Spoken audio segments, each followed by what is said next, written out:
Hey, very good evening to everybody. Hope you're doing well, especially the folks who are affected by the severe storms this afternoon. Some very intense storms that I just wanted to talk about that particular storm just a little bit here as we quiet down now through the night. It was an interesting evening, to say the least.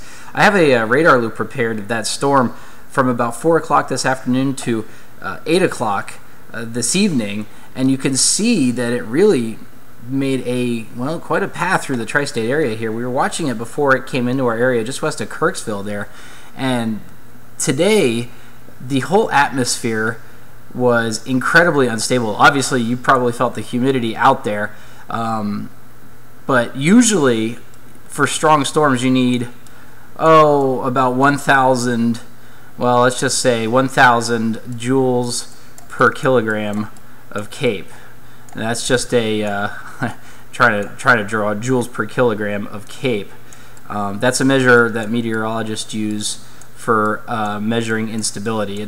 CAPE stands for convective available potential energy. So lots of energy out there today. Usually for strong storms it takes 1,000 joules per CAPE. Today in the tri-state area we had, woohoo, that's not doing what I wanted to do. Let's clear that out. Today in the tri-state area we had upwards of 6,000 joules per kilogram of CAPE. So tons of instability out there for these storms to fire on.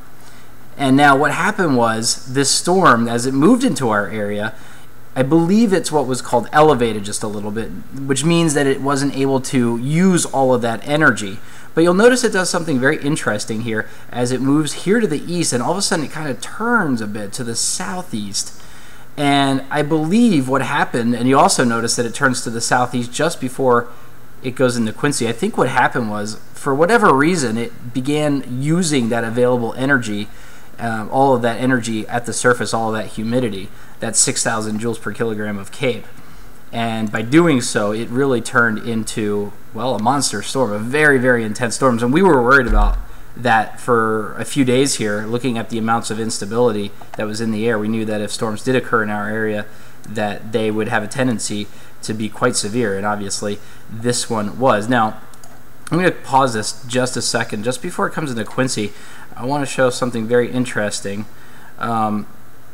Now, this was definitely what's referred to as a supercell, an individual storm that can travel great distances. Obviously, this one traveled, maybe over 100 miles across the tri-states here.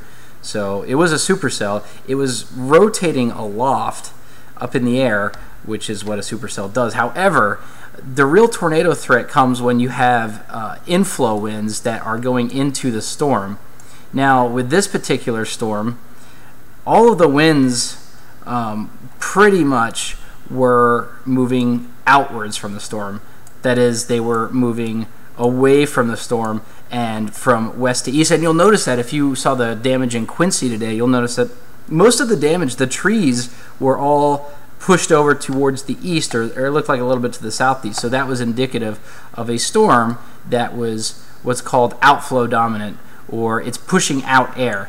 Now, what you need for in a tornado is for air to be inflow. So you need a lot of inflow going into the storm, and we didn't have that so much today. I think that it really tried to, but the winds at the surface just were not quite strong enough for there to be enough inflow for the storm to really put down a tornado. Now, with supercells that form tornadoes, you actually do have outflow as well. You'll have what's known as the RFD, which will usually do this number. I know, sorry about the white there. If you can see that, usually the RFD will come around the backside of the storm and push out, and then the inflow will be just to the north of that. So you have a balance, and your tornado will kind of occur right in that area. But today, thank goodness, we did not have strong inflow winds. We didn't have this area where the wind is going into the storm, and I know it kind of looks like a cluster now, but you get the idea, I hope.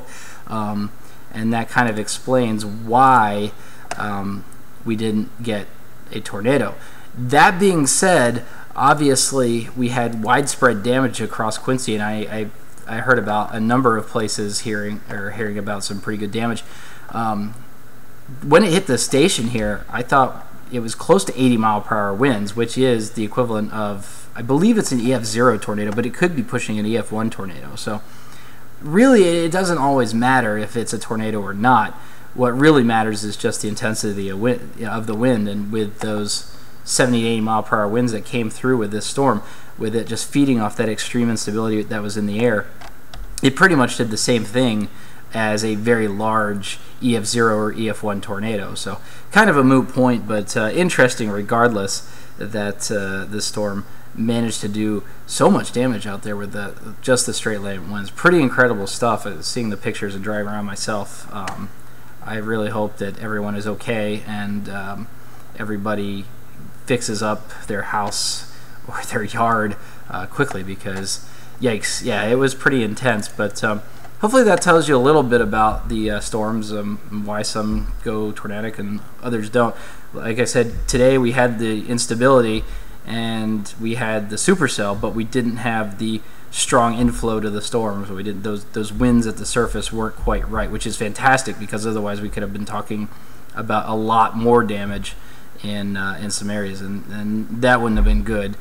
So we kind of caught a break in a way. I know that sounds kind of weird because of all the damage, but it definitely could have been worse. And if you guys have any more questions or are curious about anything else, the structure of supercells or tornadoes, or what happened, more on what happened today, I'd be happy to answer. Just you look me up, KHQA Dave Holder, or Facebook KHQA Dave Holder, or